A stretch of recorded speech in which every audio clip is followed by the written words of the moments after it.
Kosmetologga borishga vaqti yo'q qizlar. Ekranga qara kelamiz. Hozir sizlar bilan poralarimizni tozalaymiz. Men bu uxotni yuzimga bir haftada bir marta qilaman. Yuzimni birinchi bo'lib penkada yuvib oldim. Endi bo'lsa shunaqa issiq suv kerak bo'ladi. Poralarimizni ochishimiz kerak. 2-3 minut qilsanglar yetadi. Belli paytimda bermagan salomlarni sizlarga beraman.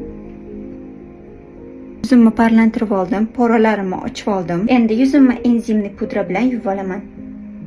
Shuncha olamiz. Suv qo'shib, ko'pirtirib, yaxshilab yuzimizga surib olamiz. Ayniqsa, yuzimizni atrofini, yuzimizni pastki qismini yaxshilab tozalaymiz. Yuzimizni salfetkada artib olamiz. Chunki sochiq ishlatadigan bo'lsak, sochiqda hamma bakteriyalar to'planadi. Bo'lsa poralarni tozalashga yordam beradigan aksessuardan maska surib olamiz. Endi bo'lsa 15 minut qurishini kutamiz. Mana maskani yuvib tashladim. Yuzimdagi qizarishlar ham yaxshigina ketdi. Endi yuzimni yaxshi namlantirish uchun Silimax'ni tonerini, Silimax'ni kremini surib olaman.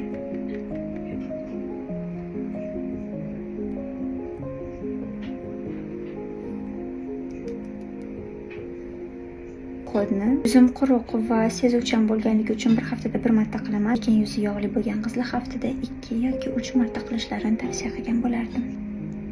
Hammaga xayr.